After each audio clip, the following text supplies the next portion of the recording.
Bwana, yes, mambo vipi? Na leo bana, tuko na mdau kwenye masuala mazima ya burudani. Atatuelezea kwa jinsi ambavyo anaelewa kwenye masuala mazima ya burudani. Bwana, mambo vipi ndugu yangu? Fresh kabisa mwanangu, leta habari. Kama kawaida. Bwana, hivi karibuni bwana, kumekuwa na wasanii wameachia ngoma nyingi sana. Yaani tumeona Harmonize ameachia ngoma jana, lakini pia tumeona mtu mzima Alikiba ameachia ngoma na BN, lakini vile vile bwana, kuna Happy na trend sana huko mjini mtandaoni. Kwanza umeziona hizo ngoma zote tatu? Ngoma zote nimezitazama. Nimeona kila mtu ametoa kwa uwezo wake. Na kwanza kwa wewe, ngoma gani ambayo umeipokea vizuri kwenye hizo ngoma tatu? Ngoma zote mimi naona kwamba wamejitahidi.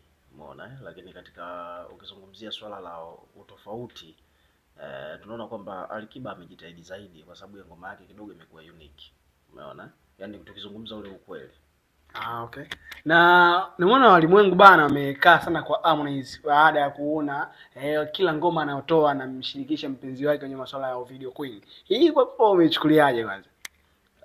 Kwa upande wa Harmonize bwana, kumshirikisha Kajala ni kitu ambacho kiukweli kwanza kabisa hakiko sawa, kwa sababu Harmonize kuna project takriban 4 hivi.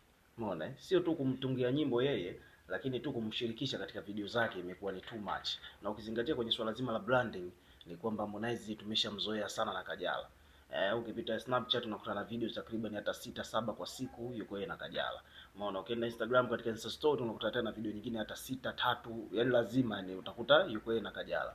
Katika page za udaku pia the same. Sasa ni issue ambayo tumeshawazoea. Umeona Kwa hiyo yeye tena kuja kumweka tena katika video, katika music video Kajala, japokuwa of course Kajala ni kipenzi cha watu kutokana na kapo yao inapendwa, lakini bado inaonekana kama vile imekuwa ni kitu cha kawaida. Hajashtua, hajaonyesha ubunifu wa hali ya juu. Umeona, sasa tumemwona nani yule mshikaji wake yule wa Konde Gang, yule mshikaji yule ambaye ndo ana manage page za Konde Gang yupo mule ndani, Samcha Upole, tumeona Mbwa, tumemwona yeye na Kajala tena umo ndani. Umeona imekuwa video fulani vya kifamilia, haina ubunifu aina yoyote, yani haina kasheshe. Umeona bwana, trailer ni kali. Umeona alivyotease ile trailer siku ya jana, watu wengi sana walikuwa excited, wanataka kujua kwamba okay, hii ni moja kati ya project ambazo zinaweza zikawa na potential. Umeona, lakini mwisho wa siku bwana, unakuja kuangalia video yenyewe imepooza. Kwa hiyo mle video hamna kitu bwana. Video sio kwamba hamna kitu, video ni ya kawaida. Umeona alafu hata hivyo ukiangalia zile shoti zilivyoshutiwa, unajua ukiangalia video za Diamond, kwanza kabisa tusiende speed, ngoja kwanza nikuelezee kwanza kuhusiana na Video Vixen. Sawa? Video Vixen bwana ambaye ametumika katika ile project ya Harmonize. Alafu ukiangalia na Video Vixen ambao Alikiba sio mbunifu na yeye, japokuwa nyimbo zake kali, ila kwenye swala zima la video ni za kawaida mno, hatuwezi kumzungumzia hapa. Tumzungumzia Harmonize na Diamond. Diamond video zake zote ni kali. Unaona, nyimbo zake za masiala sana. Yaani nyimbo za Diamond almost zote siku hizi anazotoa ni za masiala. Labda atoe pure bongo flavor ndio unaona kidogo kunakuwa na mashairi mule ndani. Lakini hizo nyingine unaona, I'm so happy, I'm so. Unaona nyimbo inaimbwa hivyo, lakini video ukitazama ni kali. Ushaelewa? Kwa sababu gani? Ni mtu ambaye anafikiria nje ya box, mtu ambaye anajiongeza, anawekeza. Ushaelewa? Video Vixen ambao anatumia Diamond tofauti kabisa na Video Vixen ambao anatumia Harmonize. Harmonize anamtumia Kajala, atamtumia Zailisa, unaelewa, atamtumia Gigimane, atamtumia Lulu nani yule Lulu Diva, sijui yule mwingine nani, kuna demu mwingine yule Ambalulu. Umeona ma Video Vixen wake ni hawa loko hapa nyumbani. Hamna ubunifu hapa. Lakini ukiangalia upande wa mtu kama Diamond analipa wale wasichana kuna wasichana wana madigrii yao wanawatoa vioni huko Misri. Ushaelewa yaani kuna wadada wanatoka Misri, jamaa anawaleta, anawalipa, wanashuti video. Kwa hiyo issue ndio iko hivyo kwamba kwa upande wa Harmonize inatakiwa ajifunze vitu kutoka kwa Diamond, kwa sababu Diamond yeye akitoa kazi ni kazi kweli. Umeona ma Video Vixen kama nilivyosema hapo awali kwamba anawatoa nje. Umeona yaani sio hao hapa kina Ambaluti labda sijui Zailisa nani, hapana, afanye hivyo. Sasa unamchukua girlfriend wako kila siku unamweka kwenye video, rafiki yangu, hapo unaonekana kabisa kwamba hauko serious, yani mambo ni embese. Umeona bwana, kwa hiyo kuna vitu vya kujifunza. Ndio hivyo. Kwa kwenye uongozi wa Konde Gang, watu wengi wanasema kwamba wanaulaumu pia uongozi wa Konde Gang kwa sababu unaonekana kwamba Harmonize ana control sana uongozi wake. Hiyo pia inaweza ikawa sababu, kwa sababu manager anatakiwa uwe mkali. Ushaelewa? Manager umelipwa, unatakiwa ufanye kazi yako. Yaani kila mtu acheze kwenye nafasi yake. Kama manager anatakiwa uzungumze na msanii, bwana mimi nataka hapa nimweke demu wangu. Hakuna wewe ujinga, hatutaki. Umefanya hivi na hivi na hivi takwimu, kwa tukiangalia video kama 7 umeshamtumia, sasa hivi huwezi kumweka huyo, tafuta msichana labda wa Kichina, weka hapo ndo video vixen. Jambo linaenda hewani. Ushaelewa bwana? Mbona kuna mademu wa Kichina mwanangu, Kipotoliko, si uweke humo ndani mwanangu tuvimbe. Hiyo mtumie tena demu wako wewe dai ile bwana, inakuwa it makes sense. Sasa management kweli inatakiwa iwe na mikazo. Salamu SK ndio maana huaga anamfokeaga sana Diamond. Kwa sababu gani? Sio kwamba eti anamwandafia kwamba huyu ndo ananilipa hata nifukuza, sijui Salamu SK ndio maana hajaajiriwa na Diamond. Yaani kuna kitu hapo cha kujifunza kingine ni kwamba management uwe na hisa kwenye kampuni. Ushaelewa? Yaani meneja awe na hisa kwenye kampuni, sio uwe umeajiriwa na msanii. Kwa sababu ikiwa ni business kwamba una hisa katika kampuni, kama pale Konde Gang, labda tuseme meneja wa Harmonize awe na hisa pale Konde Gang, it means kwamba hata hofia kufukuzwa. Hata muogopa msanii. Atakuwa na uchungu kwa sababu ile ni biashara yake, anapata mapato kulingana na asilimia za hisa ambazo yuko nazo. Ushaelewa? Ndio the way ambavyo Salamu SK anavyofanya. Salamu SK hajaajiriwa na Diamond, ni business partner. Ushaelewa? Kwa hapo kuna tofauti, watu wengi wanatakiwa wajifunze. Kwa mtu ambaye anajua business ya muziki, lazima atakuwa anaelewa vitu ambavyo mimi navizungumza hapa. Ushaelewa? Lakini mtu ambaye shalo tu kichwani hamna kitu, unaweza kuona kama vile mimi nafanya ushabiki lakini nazungumza facts jinsi zilivyo. Umeona? Kwa hiyo Salamu SK pale ni business partner WCB, ana percent yake.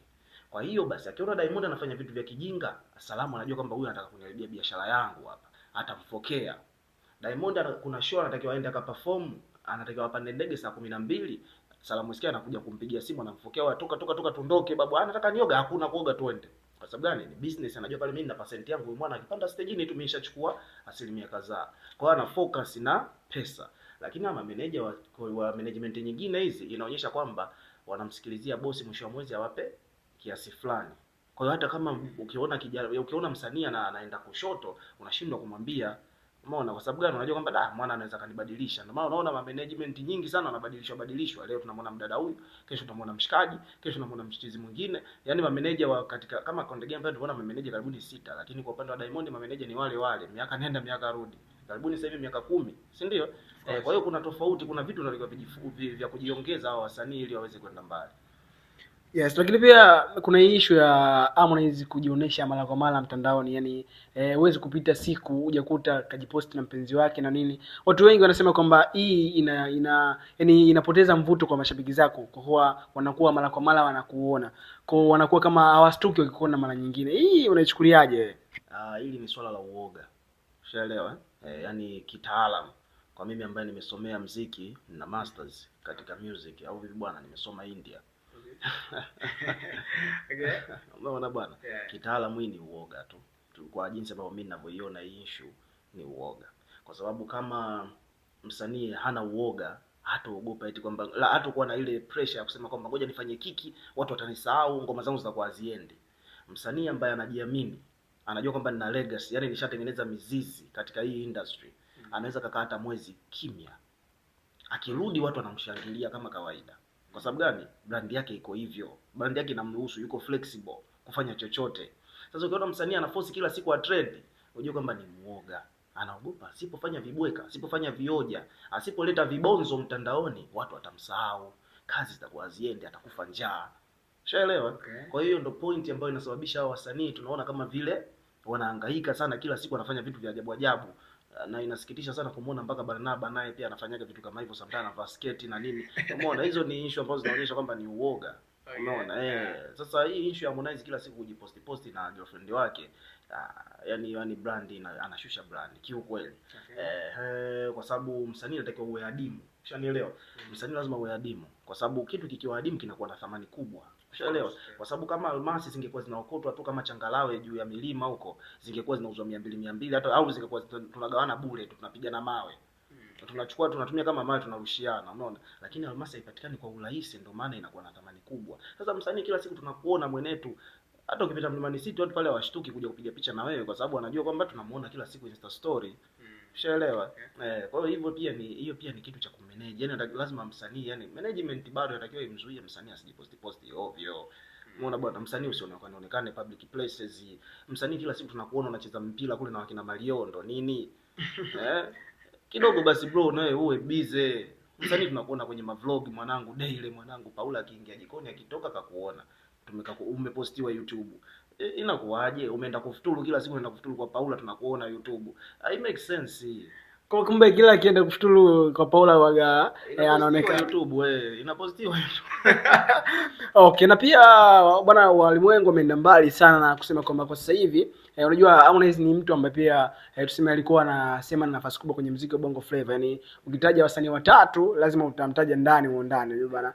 Lakini sasa hivi wanataja wengine, yani kwenye ile wasanii watatu yule wanamtoa, wanamweka Mario, mara wanamweka Mbosso Kani. Hii kwako imekaaje? Kweli Harmonize kwa anavyofanya ana haki ya kutolewa kwenye hiyo top? Kwenye top 3. Bwana, usema ukweli, kila nikitathmini naona kwamba akifanya masiala kweli atatoka. Umeona? Yaani katika wasanii watatu wakubwa, kwa sababu Mario yuko vizuri. Mbosso ndio usiseme. Umeona? Mbosso umemwona na makeke? Hapana kabisa sasa hivi. Akija akiachia mua, umeenda kweli mjini. Na afosi, atumie kiki, aposti demu wake.